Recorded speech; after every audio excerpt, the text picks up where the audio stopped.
I did a review of the GOP, first GOP debate, the second of which is tonight, so we'll probably do a stream reviewing that tomorrow. Anyway, you know, it was 3.5 hours about, and I'm watching it live and adding context and doing live fact-checking, sharing some opinions about, you know, which way it's going to go and whatnot, because I said I was going to expand my American political coverage. And the video goes up. It's up on YouTube now. Took a while to edit because YouTube does this thing on my account now. It doesn't just demonetize me. It now takes 5 days to get an appeal through. So if you were one of the people posting, this is a little bit out of date, what do you want me to do? I've got to at least try and get some money off YouTube or no, right? Or shall I just sell out to a gambling site? You know, like one of these unregulated skins gambling sites and become one of those guys where I read the news over gameplay footage. We can do that. So anyway, I did it, put it out there, and in the video, it was a throwaway comment about that god-awful song, Richmond, North of Richmond, which sort of blew up as a conservatoid, you know what I mean, like a viral musical sensation. And what's interesting is, you know, this is an aside thing, but the rightoids are getting better artificially creating cultural phenomenons that resonate with their audience, which the leftoids are masters of, because they're all, you know, people from college and academia, and they work in the media and creative sectors and stuff. Rightoids are starting to learn how to do it. Like we had that film, didn't we, that got called the QAnon movie, when it was just based on a true story about child abduction, Sound of Freedom or whatever the fuck. And that was, you know, at the box office, despite having no one really good in it and probably not even being a good film. I haven't seen it. Reserve judgment. Anyway, so Northmen North of Richmond song is garbage. It's hot garbage that was created in a think tank. I'm going to demonstrate all of this now. But for some reason, it wasn't enough that I just sort of mocked the song briefly and moved on and stayed on message, you know?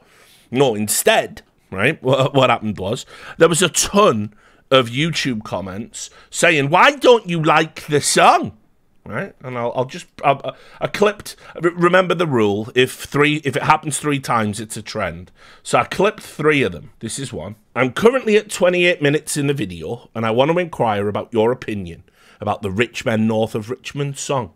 I know you've been a music journalist early in your career, so this person does have the requisite awareness of why I might want to give music critique. And I wanted to ask, what's your criteria for a good song concerning this topic, i.e. government, current state of the world? People like and connect to this song because it's authentic, remember that, yet you talk it down for being too simple. It's just a guy strumming his guitar.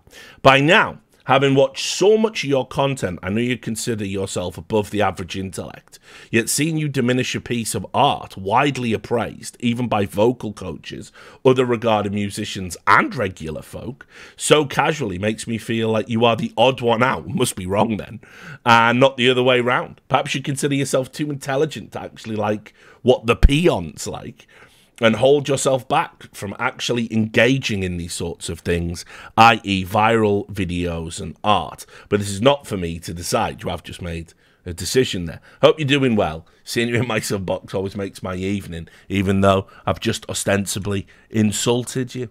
So there was that one, right? Then we had this one as well. Just remember, three makes it a trend. What's the point of misrepresenting Oliver Anthony's music? Because some politicians tried to exploit it. This is because it was the first question in the debate. It's where they opened up going, well, what do you think about what, you know, this guy's saying, Oliver Anthony, and, you know, it was like, because it's a conservatoid think tank fodder. But anyway, you always talk about how blue-collar you are, and then laugh when a man sings his heart out. I don't understand the point of that rant against him. So that was that one. Kind of wondering why you seem so jaded from the Richmond North of Richmond thing. Surprising to me, right? Now, why don't I like that song, okay? Why do I think that song is garbage? All right, well, let's have a listen to it for starters, shall we? Let's start there, because I'm going to take you on a journey into how a song like that gets made and how a song like that ends up viral and why it's all manufactured shit. This is the original channel on which it was posted, Radio WV. Actually, technically not true, but this is where it blew up, the original posting. And I want to just show you, right, that what this is it has a lot of, like, I don't know what you would call it, like bluegrass and country and that kind of sound. You know the dude, twangy crooners with a guitar singing about blue-collar concerns from an America that's been largely forgotten and marginalized. Now, obviously, as you can tell from the way I'm framing it, I actually do fuck with that. As a concept, I've got no issue with country music. Although I think commercial country music is cringe by definition, and I got no problem with like bluegrass and dude with a guitar in that classic American troubadour tradition. Going back to people like Leadbelly and stuff like that. It's a through road to the past. So obviously I fuck with it, right? But it's got to have soul. Believe this chap here, Walter D. Barr, he had soul. He's dead now, of course. He's good, right? But anyway, let's just have a listen to, and you will notice as well, most of these videos, because this is important to the story later on, most of these, 22, 87,000 there, Jace Turley, Misery, they're all pulling the country face as well. When you crooning the country face, you can see the country face. Everyone's doing the country face. There's the country face there on Demons. A lot of these, by the way, a lot of the modern kind of I'm gonna croon. A lot of these modern songs are about things that are like ravaging, Appalachia and stuff like that. In the absence of industry, people are gonna, there's a fentanyl crisis just before fentanyl was even a factor in your drugs. All the diseases of despair, alcoholism, drug use, drug addiction, drug overdoses, drugs. It's all in there in the modern stuff, right? Like, that's just because that's a reflection of the time. So again, no problem with it. Sing about them topics, right? So anyway, you will notice there's one song that's just like insanely far ahead of everyone else. And that is, there it is, Oliver Anthony, Richmond, north of Richmond, with 73 million views on this channel. Now, I'ma just say I could pick any song off this and it's gonna sound as good, right? It's just a reality. Like, it's not like the song is exceptional. But I will say, and judge for yourselves, I've been selling my soul. Okay. Working all day. Right. Overtime hours for bullshit pay, so I can sit out here and waste my life away. Drag back home and drown my troubles away. These rich men north of Richmond, Lord knows they all just wanna have total control. Wanna know what you think, wanna know what you do, and they don't think you know, but I know that you do, 'cause your dollar ain't shit, and it's taxed to no end, 'cause the rich men, Right, now, that's enough of that, right? So, he does go on to say, he checks all of the boxes. He says, the rich men are taking our money away and your dollar ain't shit and we're working hard for less and less.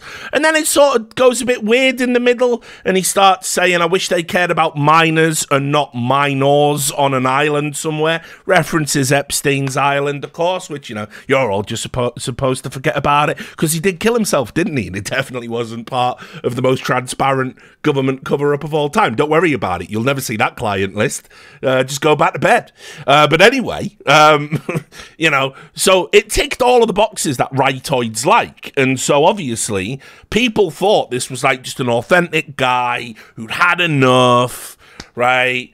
He just pulled out a guitar one day and he went like, I'm going to stick it to the Biden administration, right? With my big bushy red beard in the woods. And everyone's just going to like this song and it's just going to go organically viral, right? Now, what you have to remember is, okay, the first person to post this publicly, right? This is where, because there was a guy even arguing with me about it, saying, no, it is authentic. What do you mean it was made by a conservative think tank? What do I mean, indeed? Well, you see, this song isn't isn't authentic at all, and it's heavily likely Oliver Anthony didn't even write it. Right, okay. So just hold on to that authentic thought in your brain, and let's just show you the first account that posted this. And this was Jason Howerton. Right, Jason Howerton.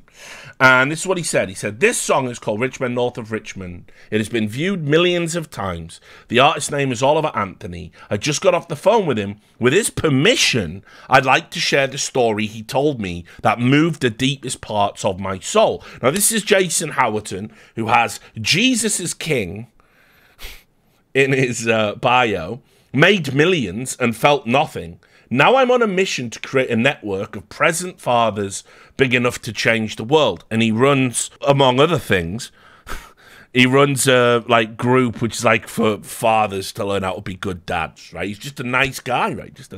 Just a nice guy. So, anyway, because of the way Twitter works now to stop data scrapers, I can't show you and scroll through the full thread, but I will read it to you, and you can go and look it up and take my word for it if you have a Twitter account. In the past, Oliver was struggling with mental health and coping with alcohol. In depths of despair, just about a month ago, Oliver got to his knees and broke down in tears. Though he wasn't a religious man, that night he promised God to get sober if he helped him follow his dream. Oliver was about 30 days sober when someone reached out and asked him to come record a song for his YouTube channel. That song was Richmond, North of Richmond. So, the way that's worded, it is ambiguous as to who wrote the song. But you notice he said, didn't come and play a song that you wrote for us. Come and record a song with us. So, yeah. Within days, the song was going viral on social media. As Oliver told me this story, the hair on the back of my neck stood up. Goosebumps covered my body. Here is a man who broke down and surrendered everything to God, and within 30 days he became an overnight sensation with an offer from John Rich to produce his record. When I offered to cover the cost for Oliver to produce a record, I had no idea what would transpire, nor did I know just how powerful his story was or the situation that God was inserting me into. Good old God. I just wanted to help. This is how we're going to change culture and the country. Conclusion, I am excited to announce Oliver Anthony has just joined Twitter. Wow, just this second in your thread. His official account, which will soon be verified, is here. It's Ain't Got a Dollar.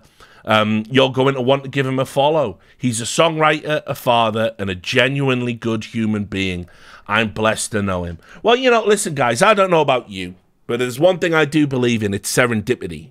You know, not a God guy, obviously, but do believe in serendipity. Sometimes just being in the right place, the right time, and, you know, things can happen and good things can happen. It doesn't all have to be shit. It's not always like esports. So it's entirely possible that this guy, Jason Howerton, who runs this really, you know, heartfelt, genuine forum for good dads, just so happened to stumble across this aspiring country singer who was struggling with his sobriety and looked to God for help. And somehow they were able to steer this song to greatness organically, just through the power of Christ, who is King, and belief. Okay, now, there's a slight problem with all of this. This is Jason Howerton's LinkedIn. Jason Howerton, the man who shared it on Twitter, works for a company called Reach Digital. If you look at the description of what Reach Digital do, Reach Digital help grow media companies and political influencers grow their social media footprint exponentially. That's what his company does. And you will notice as well, he was the executive director at Blaze Media. And what's Blaze Media? Blaze Media is a conservative media group. And he used to be an editor there, not just a lowly peon, right?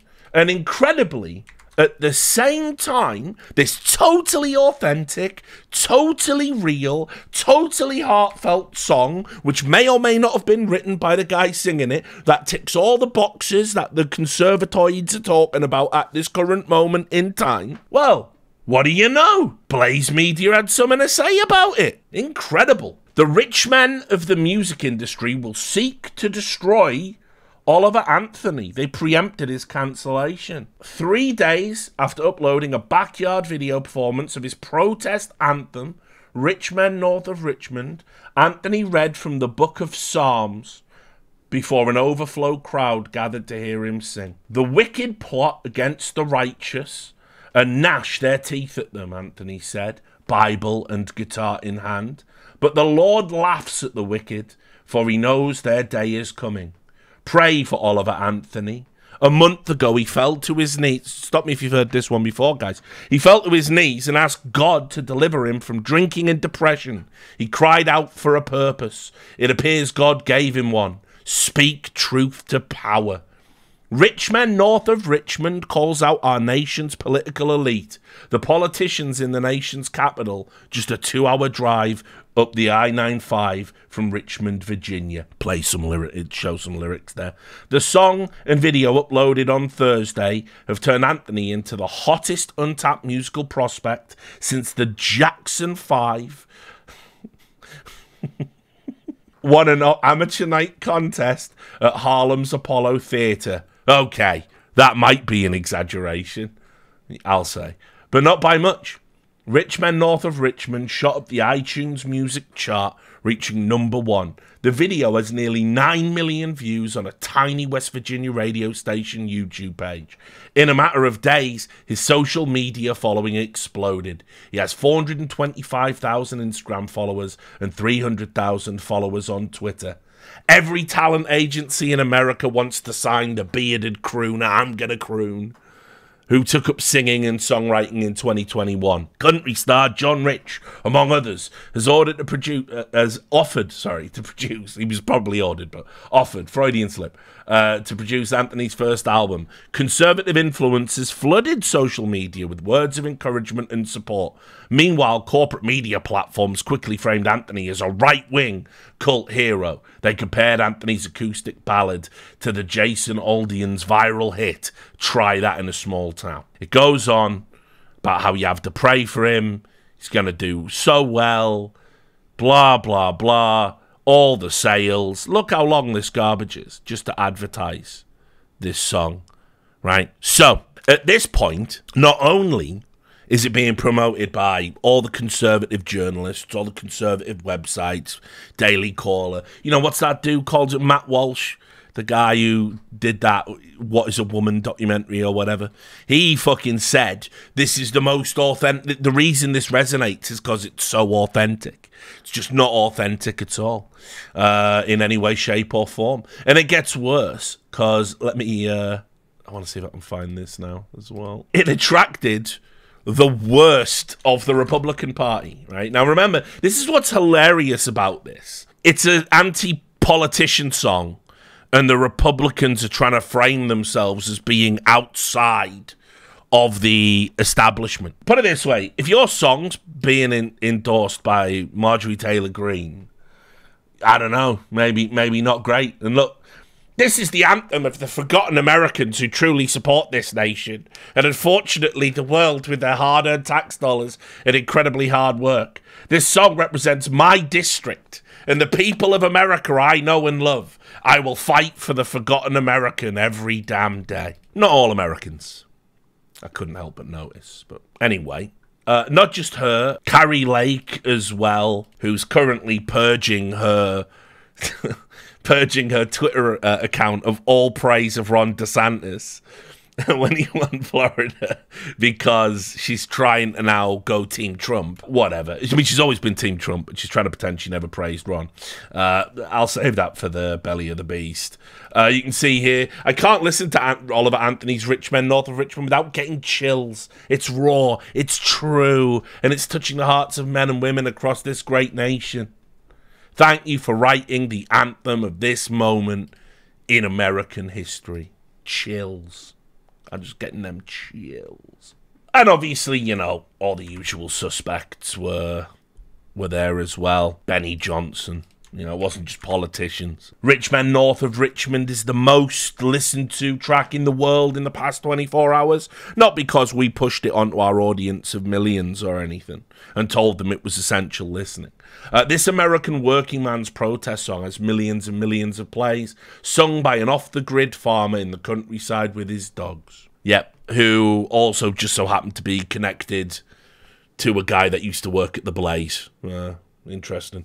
So, as I said, there is absolutely nothing authentic about this song. It is conservative think tank nonsense. It doesn't say anything profound. Yeah, politicians fuck you. Politicians hate you. Yeah, wow. Tell me who doesn't know that yet, right? And yes, it's getting worse, and it's getting worse because you allow it.